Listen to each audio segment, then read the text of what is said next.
New Yorkers can smell the inauthentic.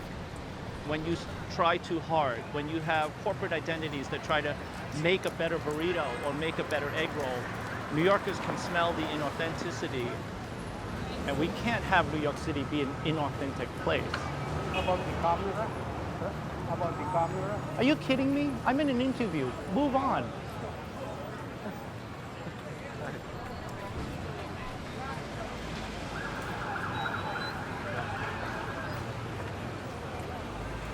Maybe fucking nuts.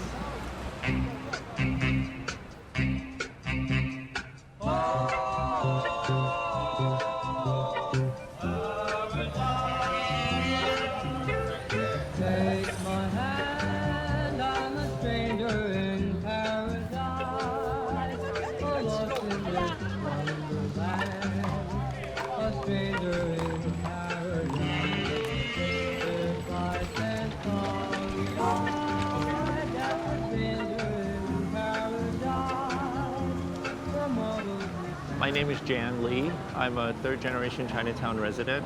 My family's owned 19 and 21 Mott Street for 3 generations, and I own and manage it. In my grandfather's day, we were the first Chinese family in our building, so it was a lot of Italians and Jews.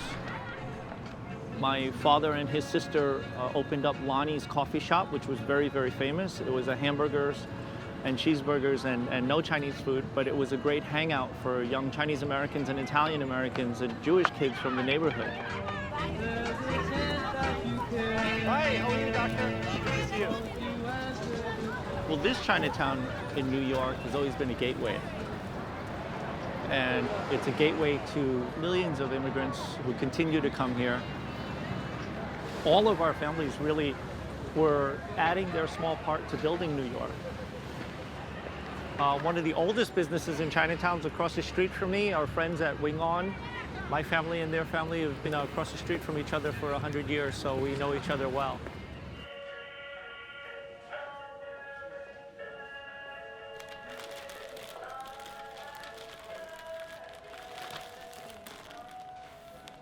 My wife, Lorraine.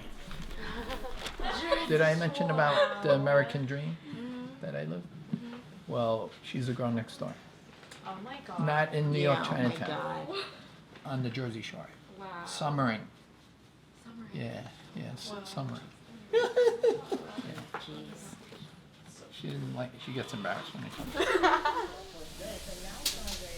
have this third company. AstraZeneca releasing some of its trial data today. This is just coming in now. What are they telling us? My friend at the Thai market was chatting with me. I got hot kapow. You like it spicy? Don't do it too much. You want to mix it? I don't have to strain. Sure, I'll do it. Can you answer and say Wing On Wo? Wing On Wo.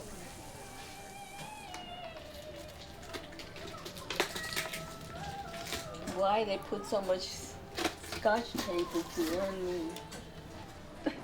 Mom was like, I think Golden is doing something. Why we have so much business? I'm happy to be working for Mei Lum, my boss presently, who calls me Gary. And when she wants me to do things as a superhero savior, she calls me Dad. All right, I'll push it over there.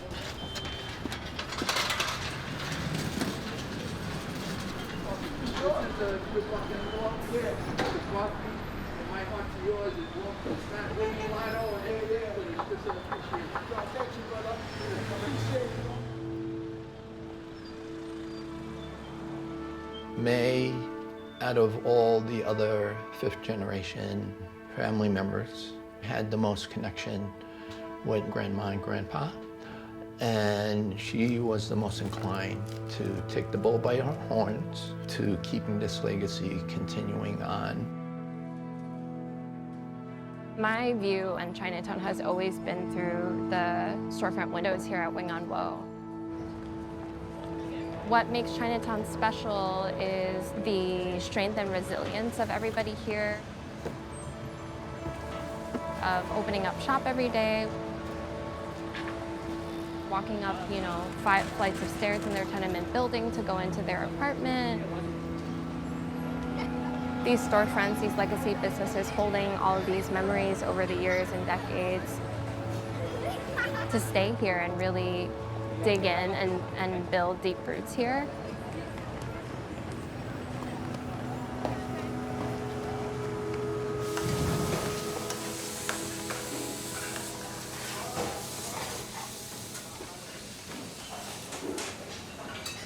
Hi, Pete. Hi. How are you? Since 1938, I've had the same restaurant family in our building. And so my family and their family have been doing business together for 3 generations. Anthony Bourdain was here. Bourdain. He stayed here. Bourdain's been here about 3 times. You've been working here since you were a kid? Teenager. Teenager. Yeah. Yeah, back in the days when me and you growing up, you knew, You knew the you owner. knew mom and dad was there. You knew the son or the daughter is there. You know the family's running the place. Right. And then, if they're there, if they're working for more than 20, 30 years, you know the second generation of the family got the family business. What you call that's a family business. Yeah. But you know what? Family businesses are just going obsolete. It's dying. I'm second generation. If I decide to get out, there's not going to be no more house. Right. Because I don't have any backup.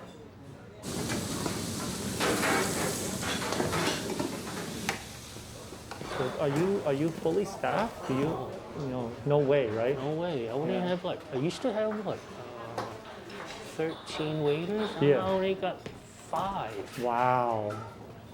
And then the chefs, I used to have about 18 Yeah. around. Shoot, now I got coming in every day around 6. So 1/3. Sure. Much. Because of COVID, we lost a lot of businesses in Chinatown, but also we lost the food. All those. What do you think that does to communities when you lose specific foods?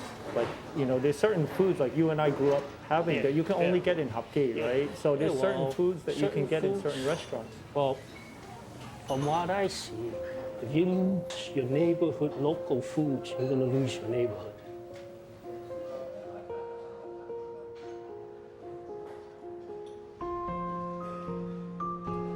In a lot of communities of color, people don't understand that the landlords look like the people that they rent to.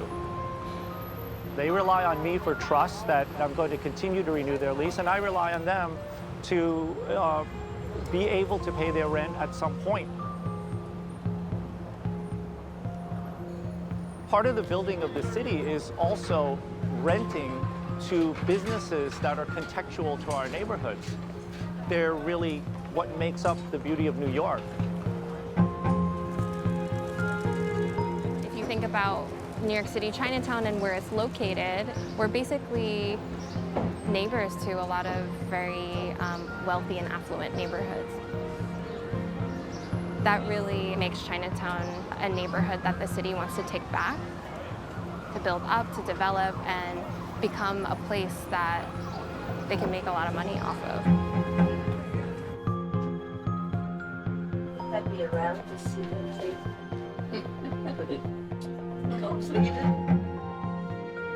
For us, we've declined any offers because this is our home.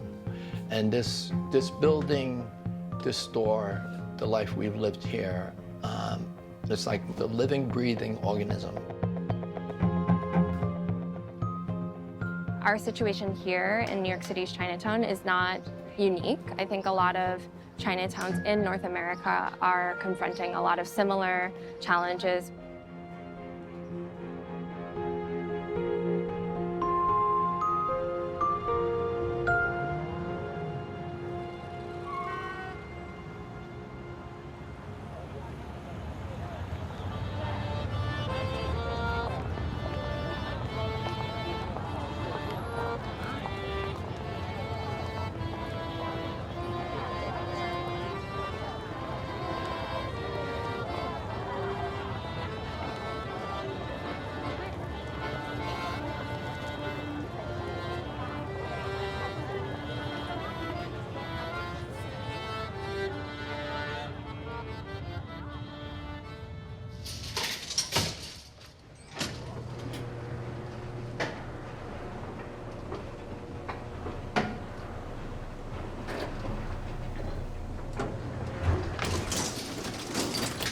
welcome to Wings.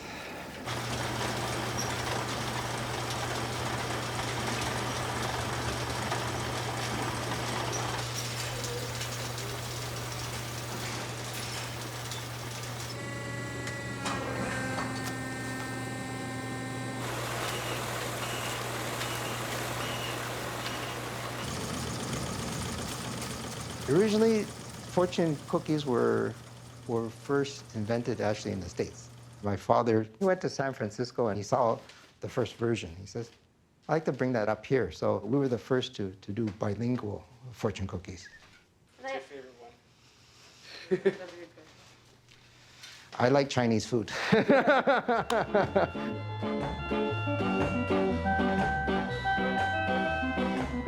Soon you'll be gone. You see that building in front of us? That's Wings Noodle. For us, that is the heart of Chinatown. Any new immigrants that arrived here, they needed jobs, right? And Wings Noodle was the place that they would go to, they could turn to. Well, there was the Irish and the Jewish and many other communities that passed through there. Originally, this was like a Jewish town. So my father then says, hey, maybe if we kosherize our products, we'll sell a bit more. This is a very special Chinatown. You know, c'est un des rares quartiers chinois francophones. Most English-speaking Canadians think of a Chinese in the traditional sense as a man who has learned to speak English with more or less of a funny accent. But listen to this. Hello, Wang Wing. Oui, Jean. 3 douzaines.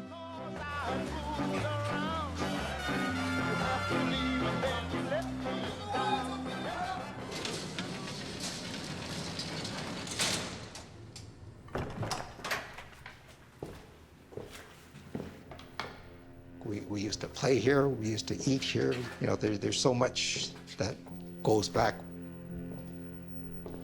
Like we like to see it continue, but you know, it's long hours. I'm 63, my brother's 69. There are no next generations that's interested in working this type of business. It's emotional to think of actually selling, but you know, at one point you have to say, well, there's nothing left.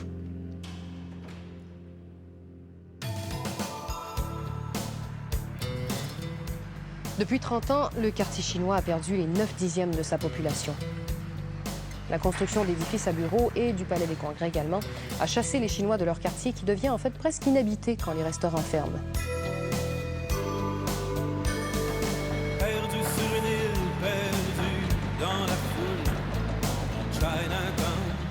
During the so-called period of urban renewal in Montreal, between 1960 and the 1980s, there were at least 200 structures that were destroyed.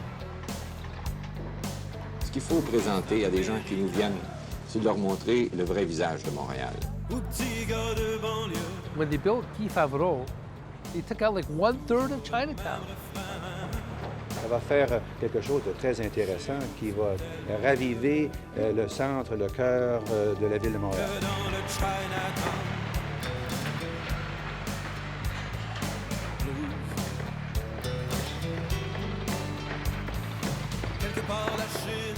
You have Complex Desjardins that was built. You know, the Hydro-Quebec building. They're almost like tombstones, beginning of the death of Chinatown. Avec le progrès de la ville, le quartier chinois est tout fait. With the Wings Noodle block, it's in itself, from an urban morphology point of view, that you can see how it has actually survived this massive infrastructure surrounding it.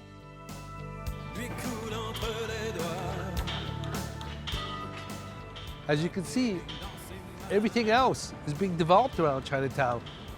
That is like, that little bit is pretty much what's left.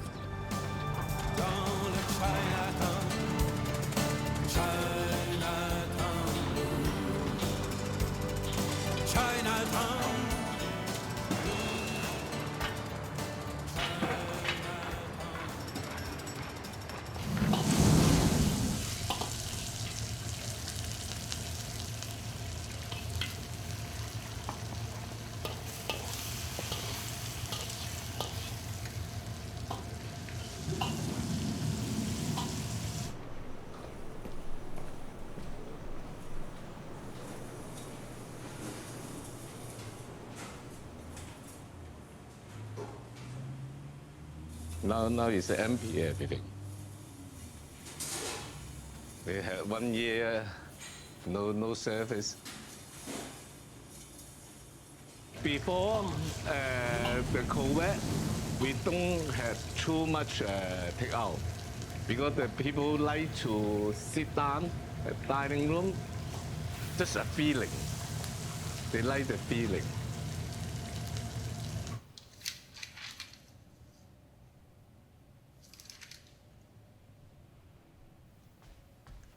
I had long time here.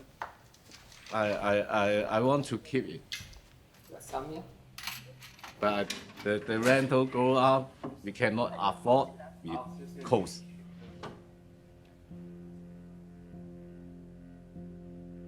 History is history.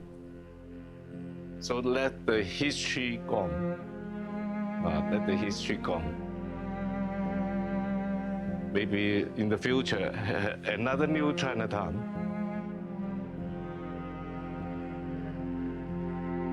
At different periods of history, Chinatown went through growth and then went through decline. So the Chinatown's growth ebbs and flows. Within the budding stage of a Chinatown, it's the initial establishment. There is an initial purchase of a piece of property or the establishment of a restaurant, if you will, that becomes the center of the community. Now, the blooming stage is how others are able to thrive in that community. Post-war, immigration started to open up. Opportunities for people to settle in different places other than Chinatown open up. And on top of that, urban renewal program and gentrification forced people to uproot and reroute. People start to move out to the suburbs to raise family with a bigger land.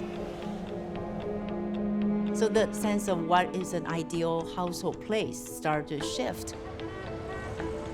Fast forward into really the late 80s and 1990s, you'll find communities that are much different. At the same time, then you see some Chinatowns entering a withering stage. I think then it stands at a fork. And at that fork for that Chinatown, are you able to move into the future? Or we're now talking about where it goes into this kind of extinction phase. And I think that that's really part of that discussion and that struggle of a lot of Chinatowns is to, are these neighborhoods that should be put under glass? Or do they have that ability to grow and thrive and change? And I think that that really is one of the big challenges as we see Chinatowns throughout North America see that change. And some will indeed disappear, but others will and can thrive. And it's really, I think, to those who are the stewards of these Chinatowns that they can help steer it into these futures.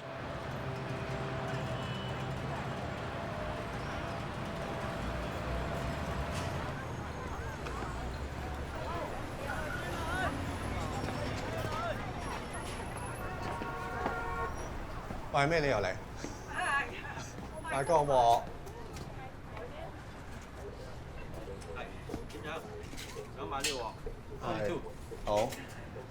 穿底啊？得，而家攞俾你。好啊。好，唔該晒。而家得個得買。OK， 唔該晒你啊。拜拜，唔該。My name is William Liu, and I'm second-generation operator and owner at Kamwai Dim Sum in Chinatown, 249 East Pender.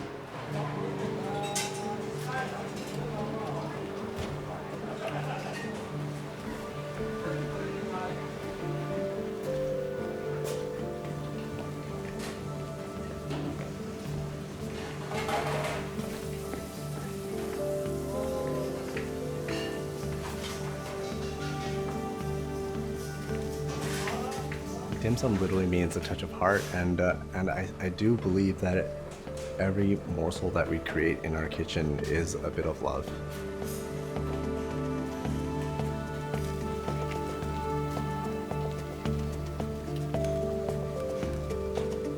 it really is a skill set. It's very, very difficult to master all the different folds and all the different kinds of dumplings. 蝦餃做得好，咪梗係俾心機去做啦，俾心機去做就好㗎啦。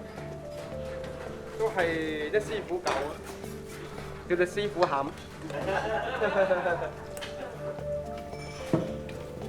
所以佢翻學嗰時，我同佢見佢翻學㗎啦。佢細細個嗰時都跟佢媽嚟點心睇住我哋做嘢。I've never really had that intense love for Chinatown until I started working with Kamway.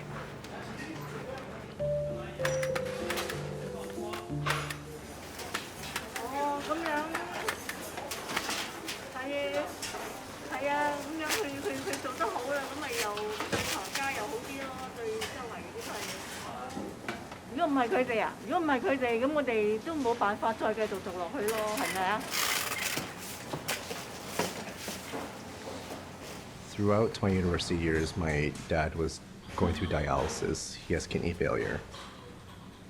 The time I was finishing up my bachelor's in opera, I had my heart set out on moving to New York. I was doing auditions in New York. Good. So the Liberame, the sixth movement of the Forte Requiem, features a bass solo. So we'll have William, and we'll use his voice as a kind of an inspiration and a guide for us in the way we sing to make those vowels so full and rich and tall. Just to run it right through from the top. Shall we stand, please?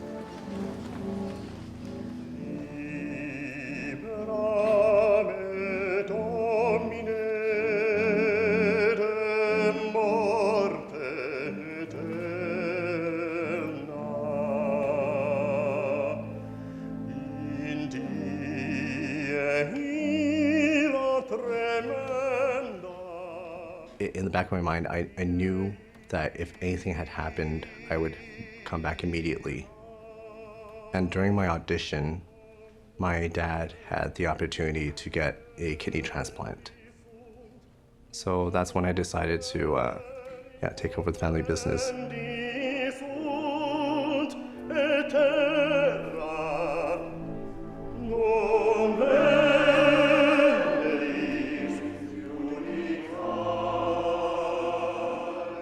I'm okay in my life giving up something I love for something that I love even more, which is my family. Bravo. William.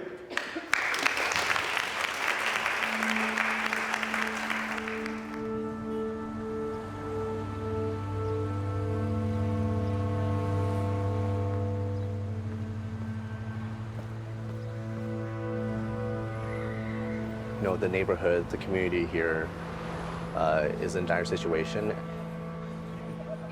When the pandemic first hit, a lot of the businesses couldn't hold on in Chinatown and had to shut down. Chinatown's never going to be the same. It's never going to go back to what it was. All myself, my family can do is really just stay put with where we are and try and run an honest business.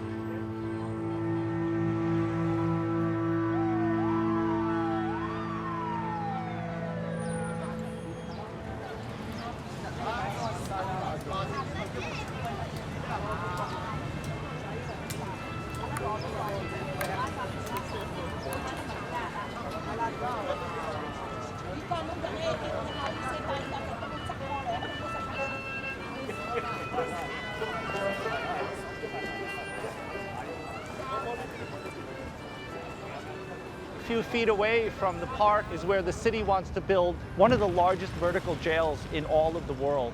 They want to demolish this entire enormous building and build a huge building as tall as the Statue of Liberty, over 350 feet tall, right in the core of the community. And so we have to think about using this opportunity to amplify what's been happening in the media. A lot of anger tonight in one of New York's most iconic neighborhoods, Chinatown. Anger over the city's plan to put a so-called community jail there. Joining us now to discuss is Jan Lee, a co-founder of Neighbors United Below Canal.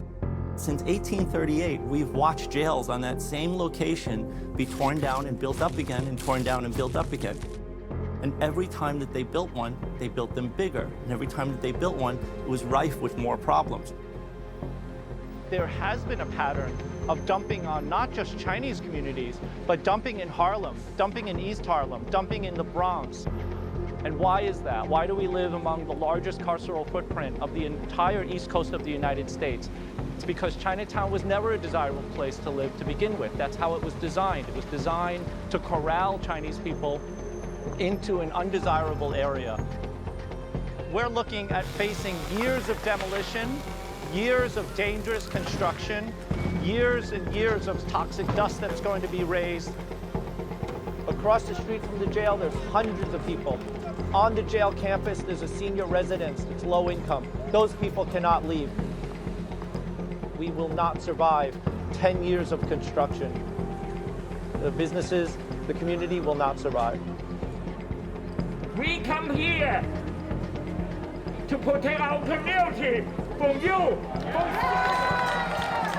from the city who want us out of this community.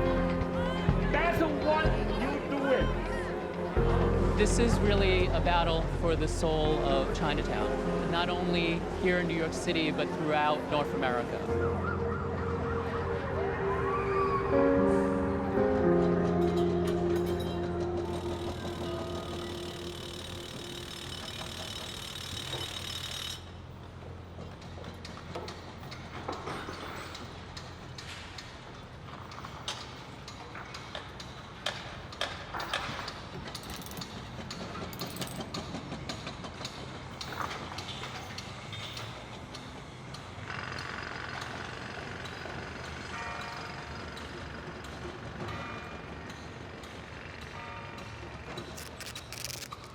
So just to let you guys know, technically we could be fined for this.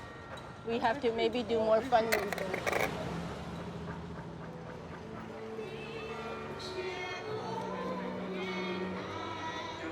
我们是这个Chinatown Working Group， 是我们是救护唐人街这个机会。Bonjour, madame. Hello, hello, bonjour. Comment ça va? Okay, I suggest like a couple of people try to get into the homes in here. One thing that has triggered a huge public response was the purchase of the Wings building by these huge developers who are very well known in Montreal and very well disliked for their practice of renovictions. And then we saw the condos being built like right beside the arches. That's when it sounded the alarm to us. And we thought, oh my God, if we don't do something, we're gonna lose all of Chinatown. This is a really good illustration of like a David and Goliath. I mean, they're trying to fight what? Multi-story, you know, probably 100 condo development beside their little 1-2-story houses. So this is your house right here, this wall? Yeah. And this is what you're facing every day?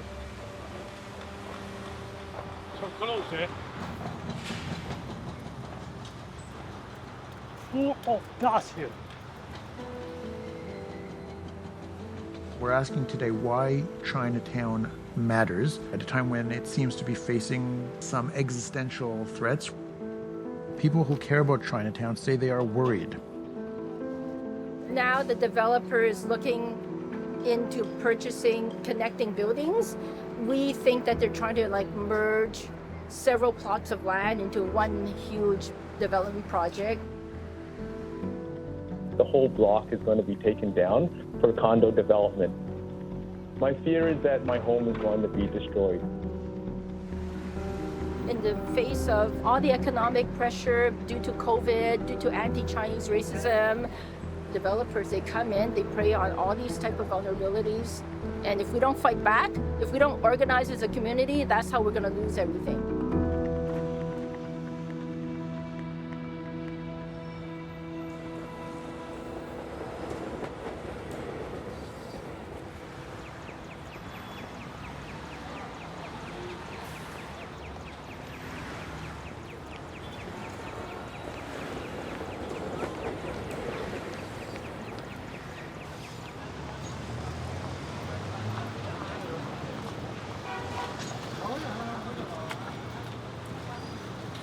feel on kiwi.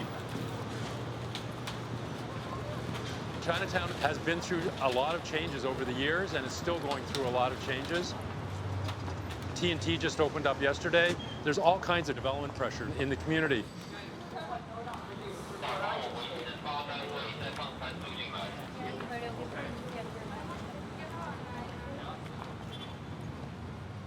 In the Walmart universe, these little operators can't operate, right? They get taken over and you lose all that innovation.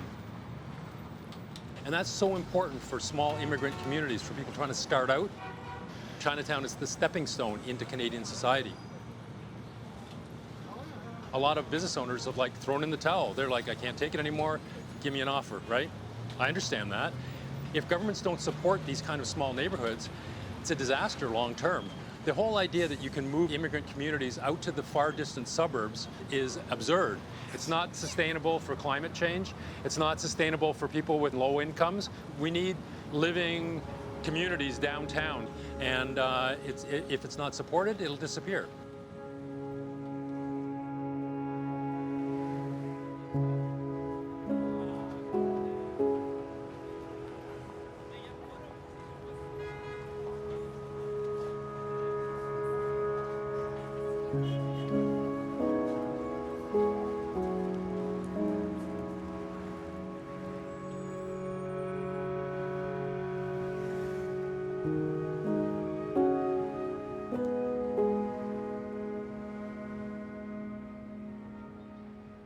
You could say that this trope of dying, the disappearing Chinatown, part of that is actually in response to the desire for those who didn't like the Chinese, those who were organizing around anti-Chinese politics, those who were exclusionists, those who were white supremacists. They wanted Chinatown to die. So the dead or disappearing Chinatown is ultimately wish fulfillment. We want to get rid of these people, and therefore this symbol of them, this cluster of them, clearly this is Chinese because of the Chinese language signs, the businesses and who's running them, what's in the stores. We want this to die. If you want to get rid of the Chinese, you train your bullseye, your target, onto Chinatowns. Construction of the new city hall destroyed half of Chinatown, and now big developers are moving in. As far as I'm concerned, we're in the business of making way for progress. Now, we've had the understanding that most part of Chinatown has been given to the new city hall. The rest of Chinatown will stand. Most of Chinatown is now owned by developers. The small stores and restaurants are finding it hard to survive on land worth $100 a foot. This is very valuable real estate situated just behind the city hall. They prefer the money they get, they sell it. This is a free country. These patterns in urban development, always urban renewals in non-white neighborhoods. We're always taking out what needs to be renewed. It's almost always the blight of non-whites. And so that pattern was across the board in North America, in every city. When Vancouver's Chinatown was targeted for urban renewal programs, more than 11 blocks were taken out and more than 3,000 people got relocated. It's a neighborhood through which was seen as expendable, that this is where you can put a freeway through Vancouver's Chinatown to obliterate it. For me, the story of the disappearing Chinatown is one that has power precisely because it expresses the wish of those who want to erase Chinatowns. But it also is an indicator of those who have pushed back and resisted that story. Representatives from 29 Chinese organizations overflowed the city council chambers in an organized bid to stop the steady erosion of Chinatown. I'm pleading on behalf of myself and other members to please save Chinatown. In the resistance against the freeway, it was not only Chinese-Canadian, but a multi-ethnic, multi-class type of social movement. You see the founding of contemporary Vancouver. And as such, begin the first discussions of sustainability in our cities. We're not going to see you destroy our neighborhoods with 6, 8-lane roadways crisscrossing the city, turning it into an urban jungle. There was this idea of coming together in this incredibly hostile environment that we're able to establish these collective goals. These moments offer the lessons for an urban future that we've perhaps lost.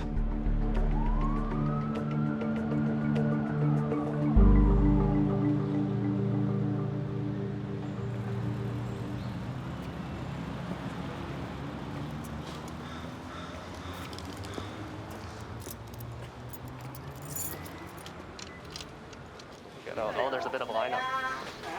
Hello, 食飯啦 Hello, hello, hello. Hello.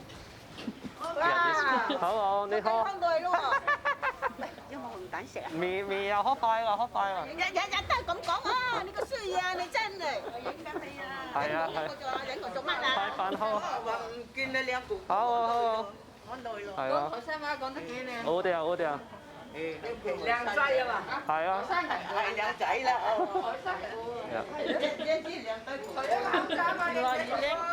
係啊。外國英烈呢，靚女啊。除咗個口罩先睇到。叫唔嚟行一路。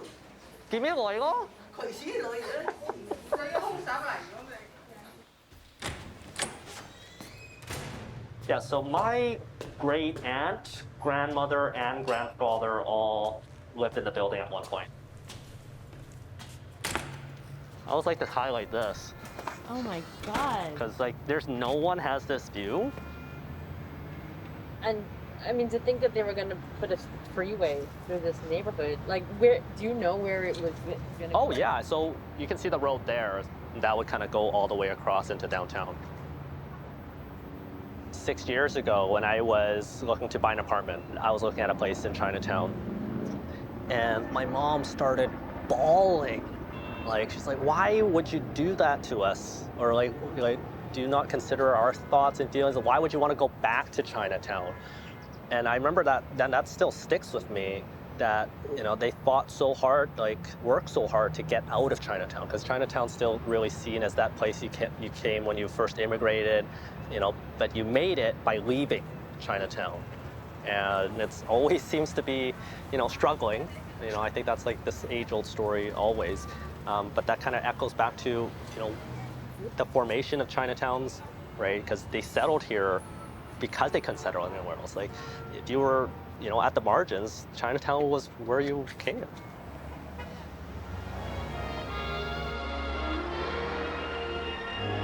In most of the major cities of Canada, there's one minority that usually chooses to live in a community, the Chinese. Many of them are over 60. They originally came from China in the early 1900s to work on the CPR out west. They're not permitted to bring their wives and children from China, and in some cases are condemned to a solitary existence on welfare.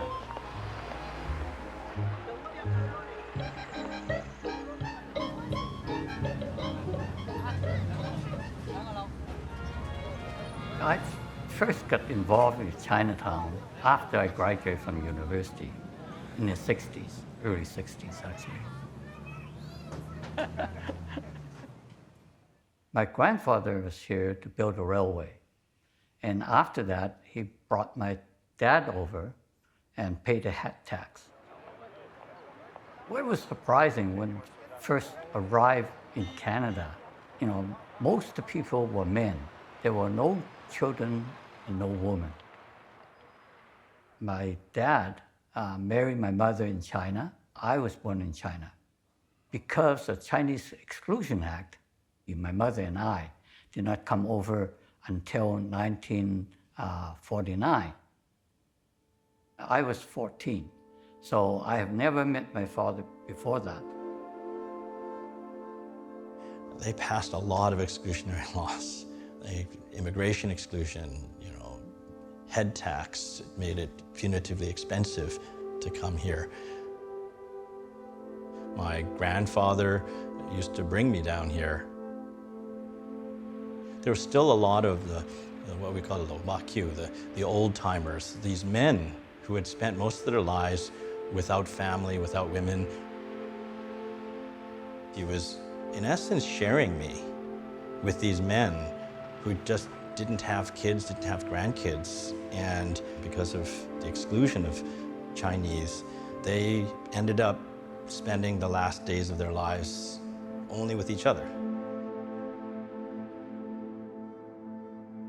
At the turn of the century, Chinese immigrants coming to Canada, coming to seek work, formed the family association as a mutual help society. So usually these are the organizations that can offer protection, offer opportunities for employment, and basically they are the first wave of social service agencies in Chinatown.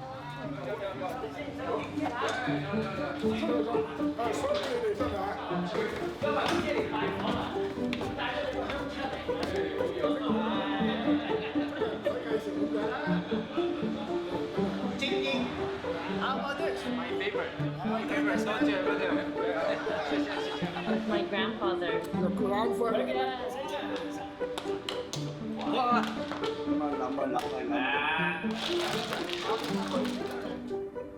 We're in the Wong Association right now. Were all the Wongs like blood related? No. In fact, one of the reasons why you would create an association around clan names is because it was a way to actually create fictive kin, fictive relationships where we need to help each other, we need to trust each other. Let's pretend we're family. It's our origin story. You know, everything leads back to these places across Canada where the first Chinese communities built family, built community, built economies, and put down roots. See, all this is original. These family associations, they are the stewards of Chinatown. They are helping to take care of Chinatown for the next generation to continue to enjoy it. Oh my gosh, so beautiful. Yeah.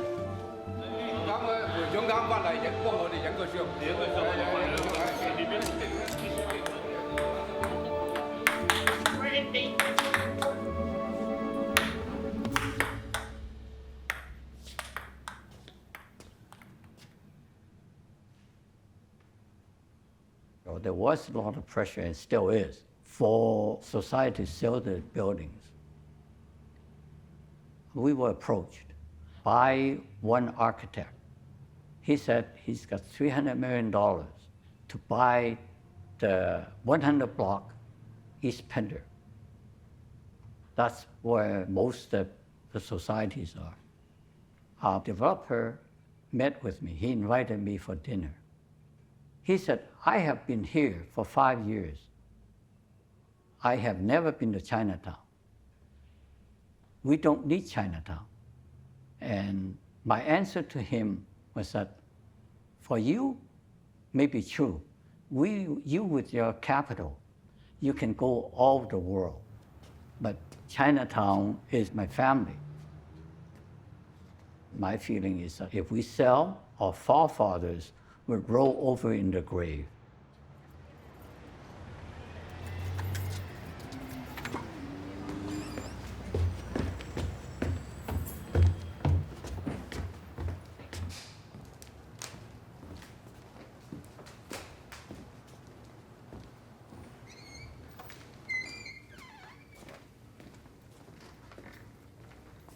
Our ancestors have worked so hard in such horrible times to form an association like this. It would be a shame if it's lost. So the Mulan thing, the weight of the ancestors, it's hard. We are more seen as wardens of the buildings. And it always says that our responsibilities as the next generation is to keep these places running and standing so that we could pass it on to the next generation.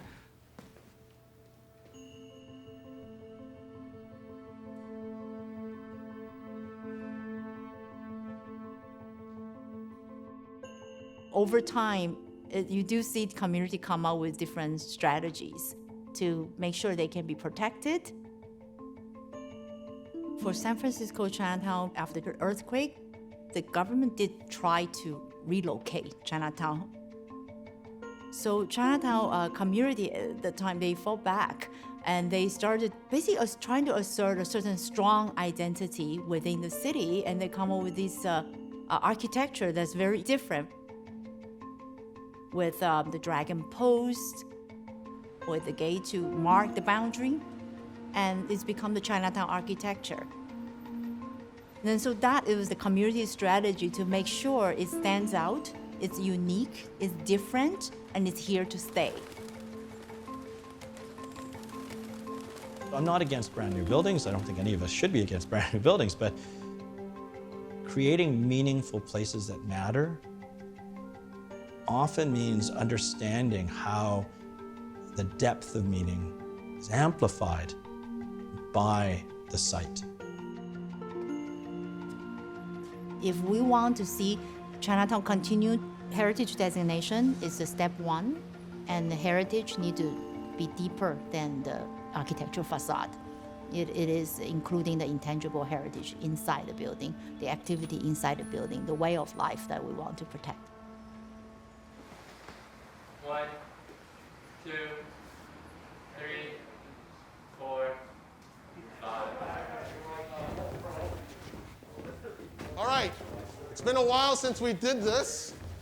Let's try to not go crazy at the beginning. Let's just walk through the steps first, and then we slowly graduate up to like full music and everything. Raymond Wong, what are you doing? What are you doing?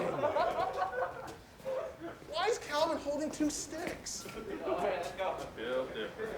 You gotta go. 1, 2, down, wave, reverse, pick up. No, go over first. No? Down. Dragon dance has been documented, and line dancing, as happening in the Han Dynasty. So we're talking about a tradition that we are carrying on that has lasted for almost 2 millennia.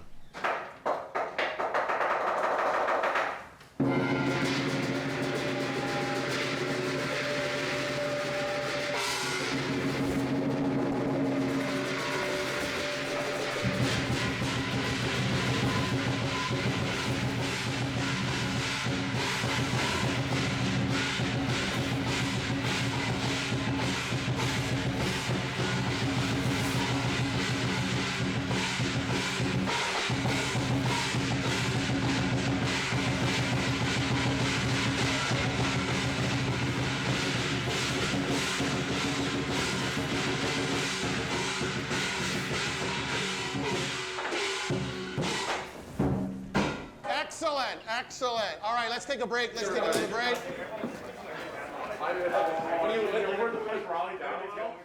You don't have places such as Han Seng and other venerable clubs like the Moz Association of Canada, the Chan's Association of Canada, in Richmond or in Surrey. You could replicate a Kung Fu club in those places, but you like the hall you're in now, the building you're in now was built in 1910. So imagine all the debates, all the discourse, all the conversations that these walls hold.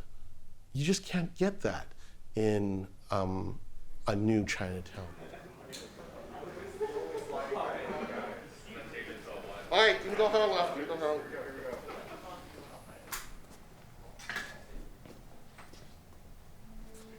Yeah, go home.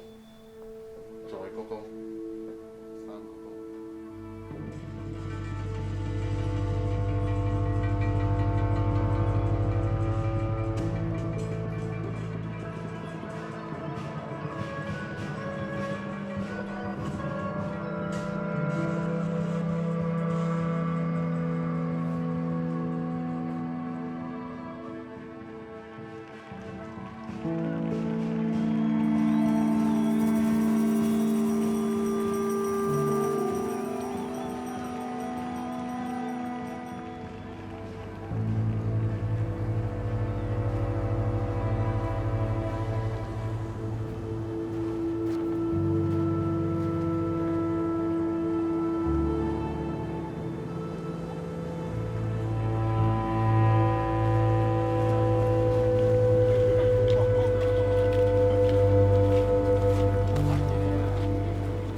this is the kind of thing that you would do with your father-in-law? Yeah, we get a shipment back in the early days. I'm married into the family over 40 years now. And back 40 years ago, they used to get their inventory in these wooden crates. And we opened up the faces, we took out the nails, the steel banding that I'm doing now. And watching father-in-law and not understanding why he would even venture to do what he's doing with these things. He passed away this year, right?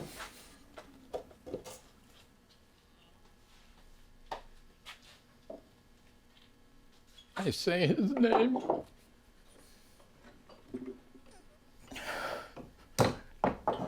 And I get sad.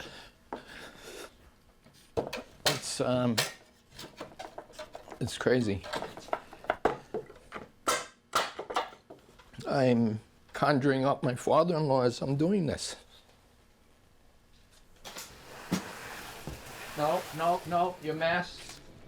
Your mask. Move away. Too cold. Come on. I fell into depression when, when we had to lock our doors and not invite and welcome customers and visitors. It was my fountain of youth. And that fountain, that faucet, was shut. It was not a pause, it was full stop.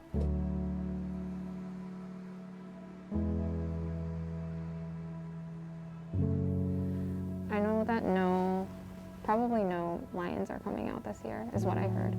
There are no permits that were given, so that's kind of a clear sign that Super Saturday is not happening this year. Whoa! Yeah. That's easy. I think they're located somewhere near Wall Street or like Dude. Well, wow. The crop. The crop. I don't know about this. The crop. He looks really cool. During a time when a lot of lion groups aren't able to come out for our usual Super Saturday, we'll be coming out and just bringing some joy and auspicious energy for opening the Year of the Metal Ox. Perfect.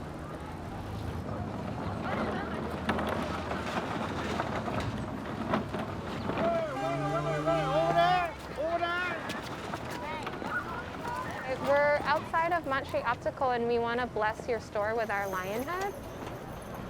We're ready.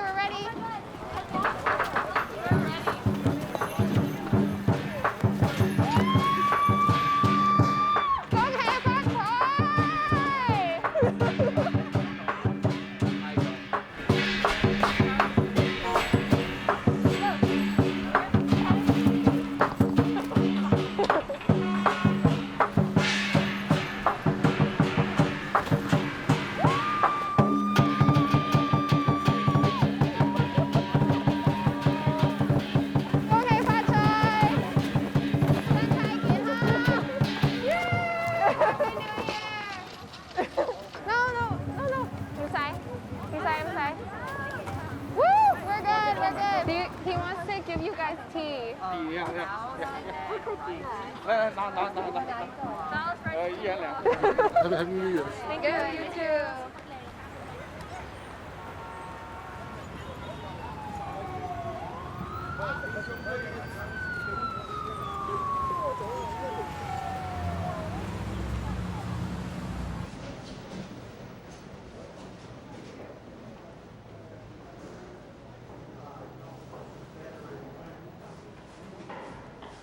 The NUBC lawsuit, which was successful, was overturned by appeal. And so that allows the city to roll in the bulldozers. They're going along with the project that was designed in 2017. And the world was different then. The city was different then. Our community was different then. And to move ahead on schedule as though nothing is happening is the most irresponsible thing that the city can do right now. Many people don't know that this is happening, so let them know this is coming. If you don't do something right now, they're going to roll in the bulldozers, and our neighborhood will be devastated. That's all you wanted, Sager?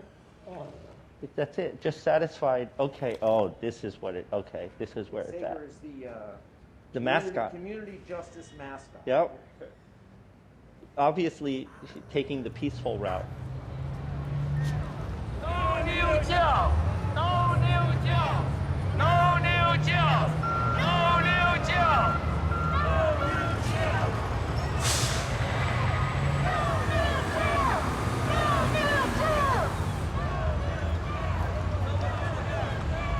Everybody sit down.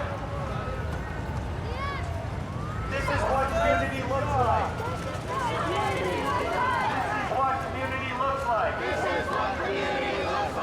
We're doing it for our community.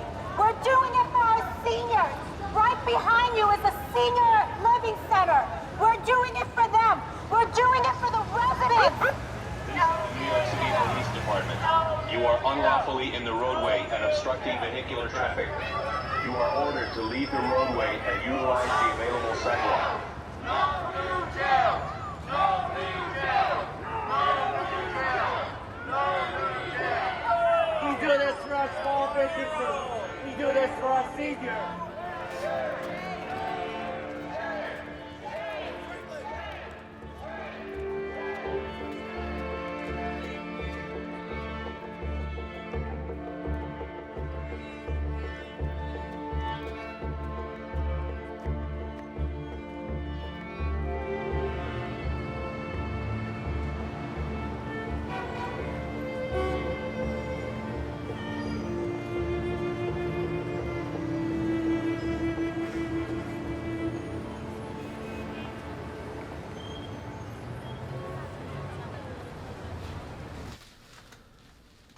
The surge in hate crimes against Asian Americans only getting worse. We've heard about a 52-year-old woman attacked outside a New York City bakery on Tuesday, a 91-year-old man pushed to the ground in San Francisco last month. My view of what's going outside the doors or the storefront of Wing On Wo, anti-Asian hate and violence against Asians, and it's happening all over the world.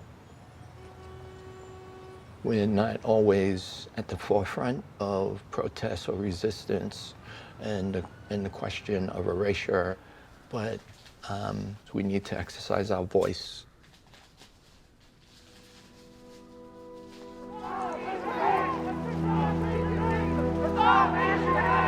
You have noticed the hashtag #StopAsianHate trending on social media today. And that's because hate crimes against Asian Americans have skyrocketed this year. 8 people, 6 of them Asian American women, were gunned down in Atlanta last week. Breaking news now, a racist attack in Chinatown. Here in New York City tonight, police are searching for a suspect wanted for attacking an Asian woman with a hammer. This past year, like a canary in a coal mine, Chinatowns across North America gave us the warning signs of the anti-Asian hate that was coming. Starting in January 2020, Chinatowns everywhere began to empty as racist rhetoric linking COVID-19 to the Chinese stigmatized the neighborhood. Go back to China where you came from. People looked around for someone to blame for the coronavirus, encouraged, of course, by Donald Trump and his anti-China rhetoric. Kung flu, the Chinese virus. From San Francisco to New York, Vancouver to Montreal, residents and working class people in Chinatowns have faced verbal assault. Seniors and women have been attacked in the streets and even set on fire. We are living in a moment that harkens back to the anti-Asian era upon which our Chinatowns were built. Des milliers de communautés asiatiques qui se tiennent debout, tous les alliés de tous horizons, de toutes les communautés qui marchent avec nous. Merci à vous. Chinatown is a symbol of our resilience, our solidarity, and our continued struggle for the right to remain in our neighborhoods without fear of displacement. This is Chinatown. This is the house that we built, and our resistance is staying here still.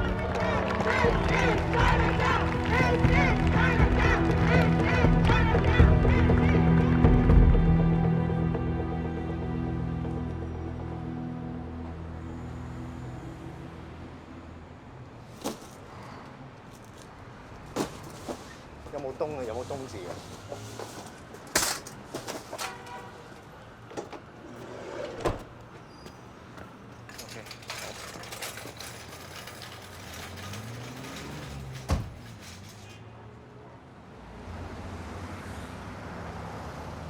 从去年开始，这些民族主义的意识非常的强烈，威廉就曾经深受其害。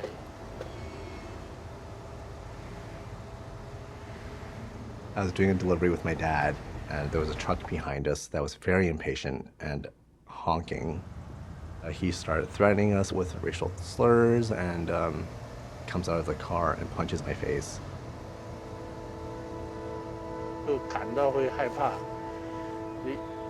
反而我在 Chinatown 已经都40年了。你看起来他们是很可怕的样子，但是呢，这些人呢没有什么暴力倾向，反而那些白种人呢，他们非常暴力的。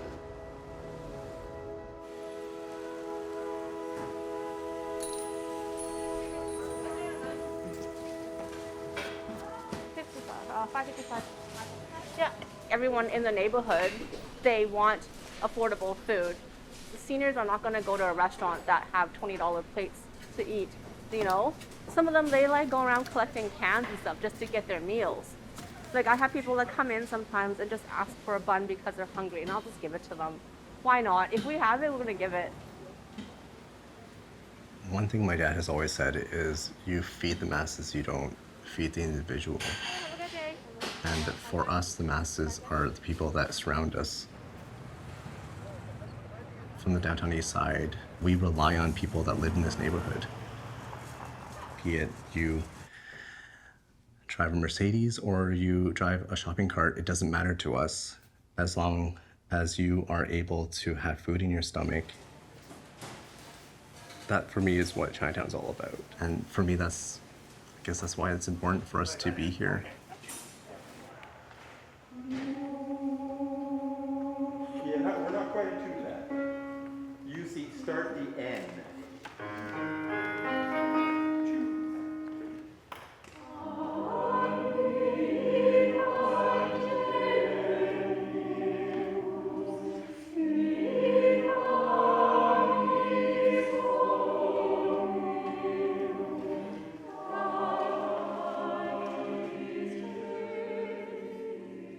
We're one of the last businesses in Chinatown that still have that Chinatown flavor. But it's so much more than flavor. It's the memories that go with the flavor. Our food can tie people back to Chinatown.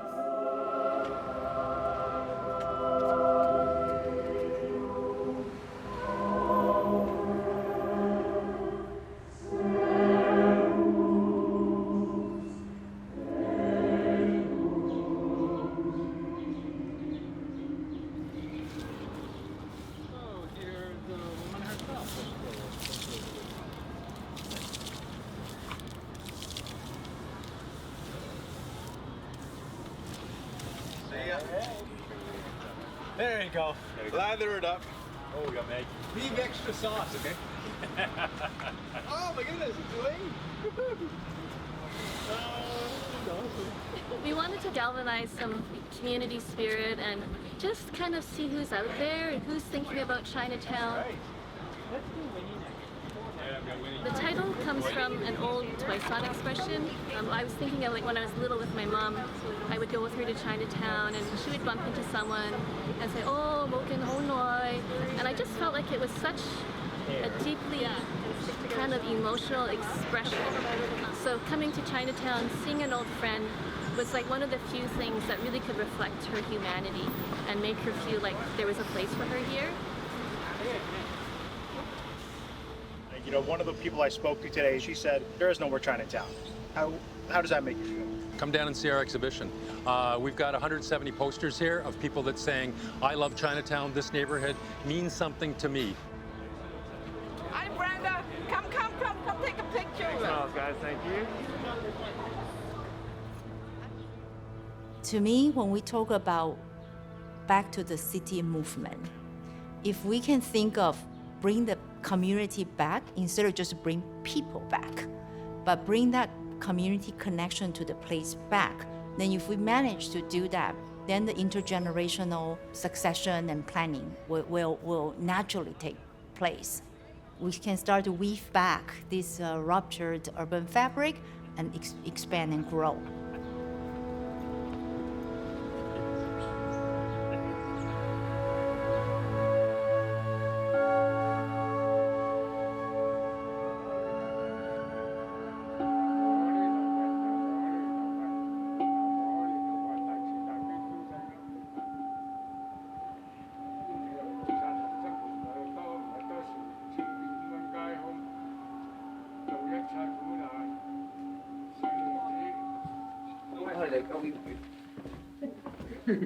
Merci.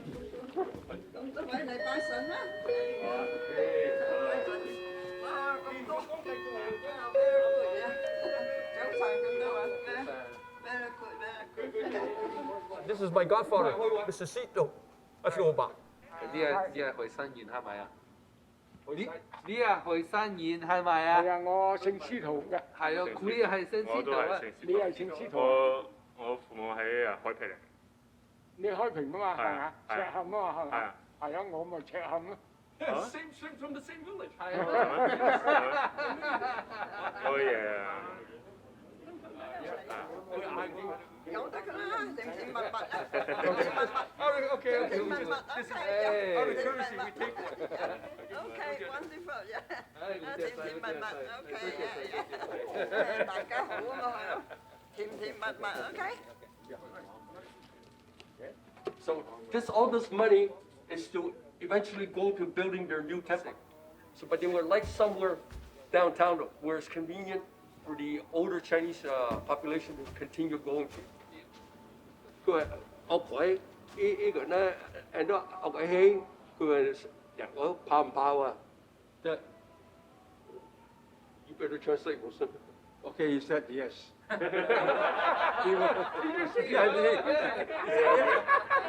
said yes, he would.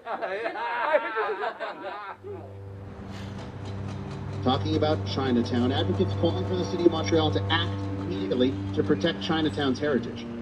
With a lot of condo buildings going up, and a lot of interest in more condo buildings. We are literally running out of time on this. I'm the vice president of the Chinese Association of Montreal, and our building is sitting smack in the middle of this proposed project.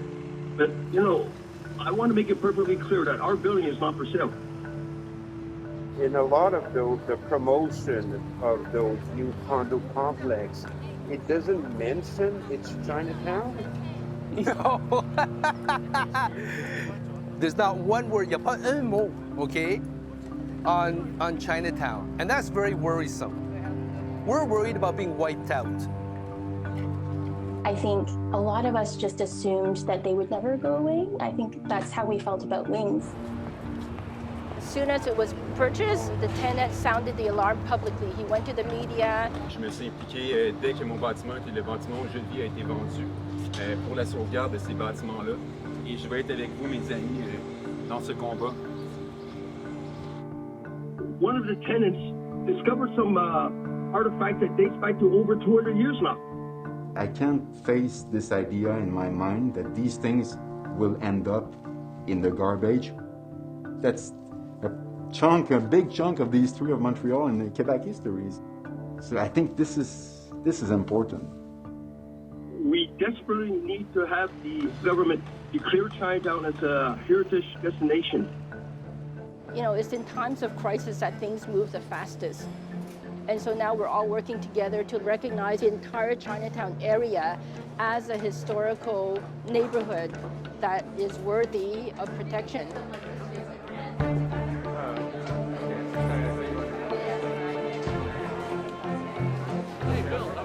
First in Montreal's Chinatown, a municipal election debate hosted by organizations from the city's Chinese community representing about 100,000 Montrealers. How are you going to protect the quality of life and our ability to stay in our home. Il y a le quartier chinois des simples citoyens et il y a le quartier chinois des promoteurs riches. Et j'ai l'impression qu'on s'intéresse d'abord à ces derniers plutôt qu'aux vrais citoyens. I am telling you now, we're not united today. In 20 years' time, you will not have a Chinatown like what it is today. No matter what language we speak, no matter what dialogues we talk, okay? We got to unite it together. I'm not going to apologize that we ran over time. We waited 200 years for you guys.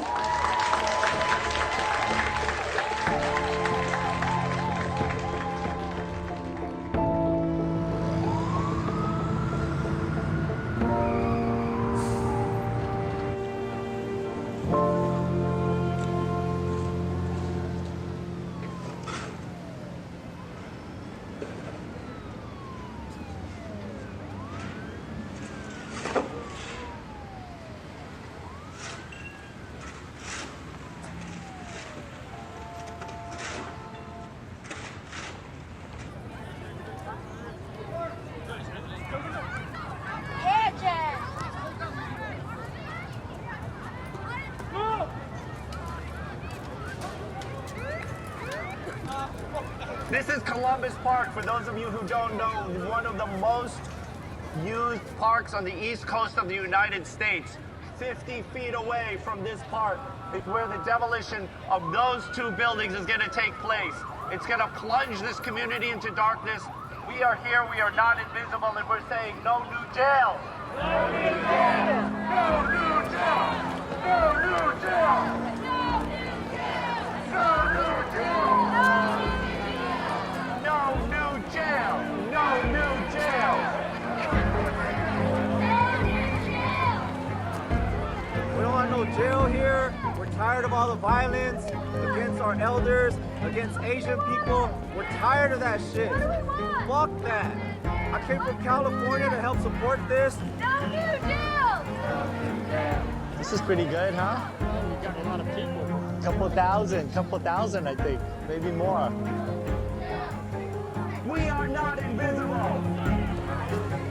We are not invisible. When Mayor Koch in the 1980s saw 12,000 people from this community marching in the same streets, he said, I don't care. You don't vote, you don't care, you don't matter. Now we're here. We cannot repeat that history. We are here, we are not invisible, and we're saying no new jails. No new jails! We have little progress, and the little progress that we have was because of the community. We're putting pressure on all of the government because people need to get elected again. People want to stay in office. We're going to hold them responsible if they move ahead with this jail. We're going to remember who they are. We're going to come out and vote. We're going to make sure that everybody votes against them. That's the power that we have. Stop this jail! Stop this jail! Does that mean that this jail is stopped? No. We had over 2,000 people walking all the way through the streets of Chinatown. If we have to do it again, we'll do it again. Thank you. Thank you very much. Thank you. You guys made a real difference for us. I saw you out there. We got your back.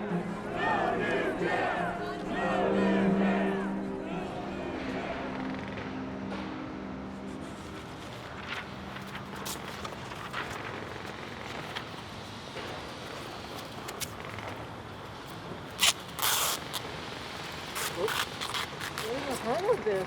Yeah. Getting good. A portion of Montreal's Chinatown has been declared a historic site, meaning future development in the core of Chinatown will need provincial consent. 2 historic buildings are set to get heritage status, the S. Davis and Sons building and what's now known as Maison Wings. C'est aujourd'hui évidemment un grand moment dans l'histoire du quartier chinois de Montréal. Okay, come. Press conference, people, come. You know, human beings live here. And this is what they see. Can we start the press conference? Juste aller sur le côté ici, là, parce qu'on sait pas tout à en haut. This section here is my property. Là, ça recule un petit peu, s'il te plaît, là. Là, c'est passé, là. Ça, c'est chez nous. On déplace pas chez nous. J'ai chassé du secteur. C'est son propre terrain ici.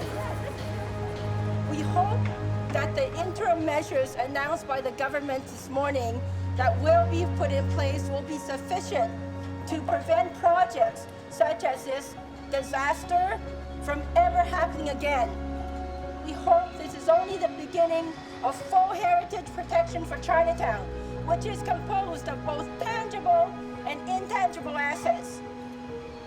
Chinatown is the nesting place of living heritage, such as our seniors who hold our memories of struggle and survival here. Chinatown is the home to our family associations, residents, legacy businesses that are important to the identity of all Asian communities. Chinatown is not a museum. We live here. We demand quality of life.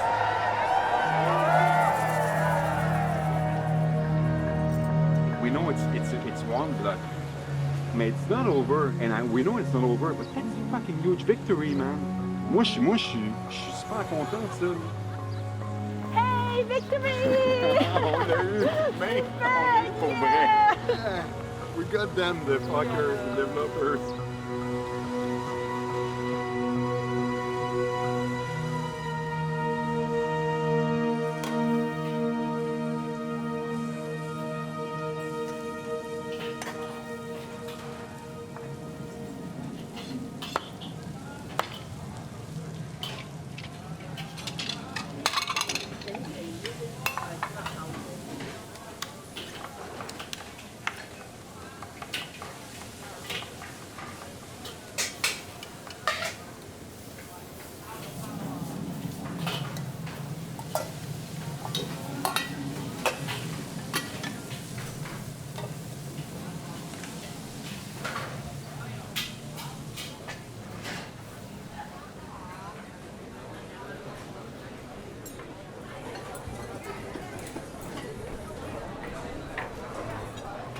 Hey, 你好，你好，你好，你好，你好。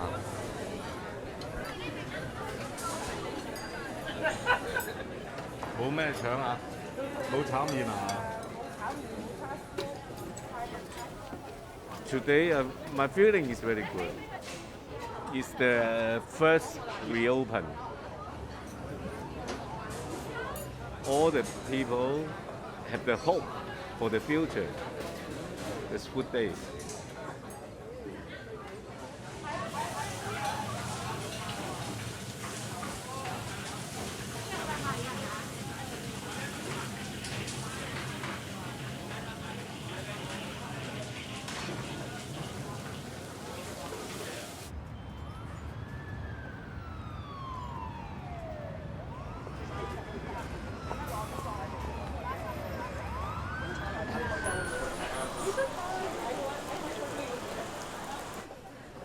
So opening the doors this past weekend was like me coming out of a crate and beginning again. The water flowing again between us as people. Okay. My ears aren't pierced. How are you gonna wear them? I'm gonna get my ears pierced. That's wow. one. And then in the meantime, I might switch them off with football. We're having a good time playing, being the bouncer. Who's the bouncer? You're the bouncer here at the door. Oh, yeah. I take care of the other little things, but I'm not good with people.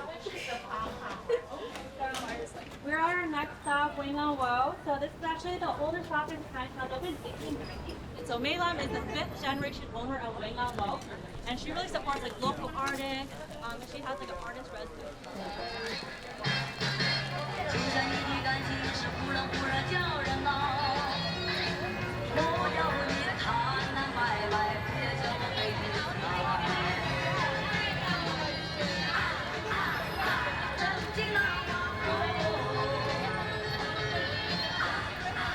I think there's something to say about not wiping spaces out to replace them with something new, but the real work is in trying to understand what has worked, what is significant, what is still relevant, and how to breathe new life into it.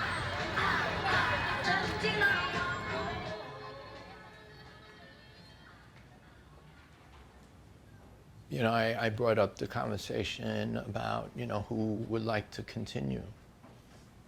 I feel unawares to her that she recalled her promise to grandfather. Never to let it go.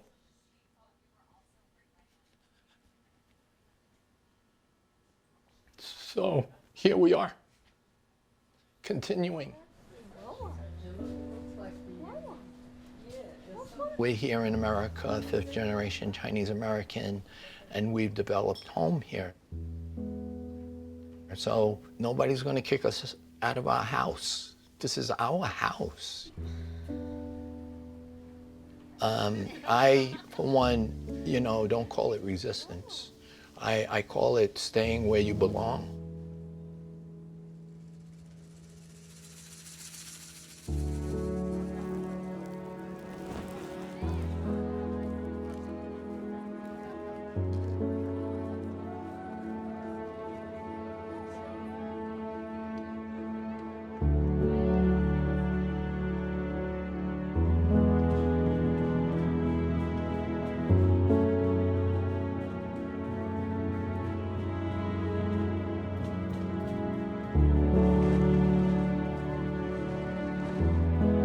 You could say each fight that was an existential fight for Chinatown was generational.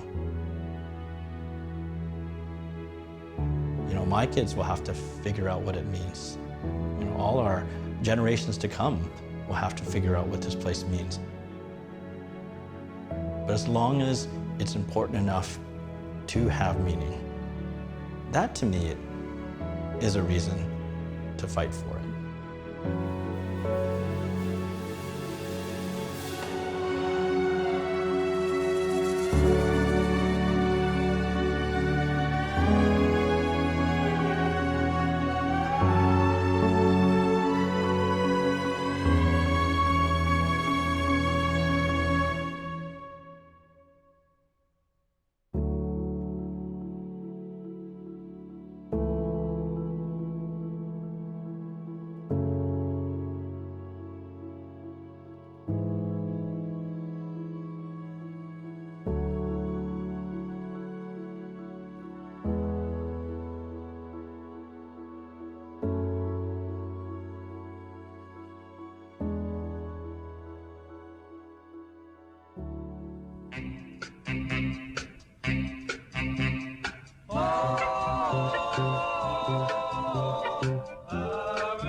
Take my hand, I'm a stranger in paradise, lost in this wonderland, a stranger in paradise. If I stand starry-eyed, that's a danger in paradise, for mortals who stand beside an angel like you.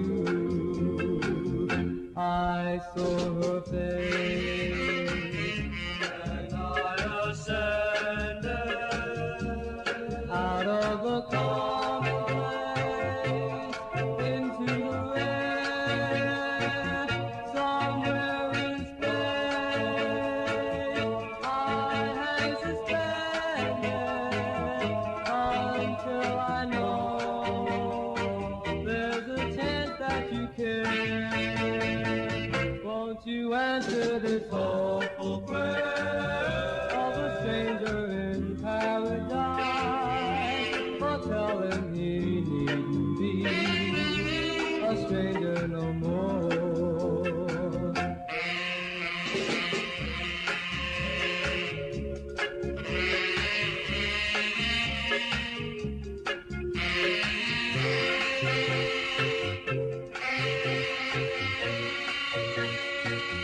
Somewhere in space,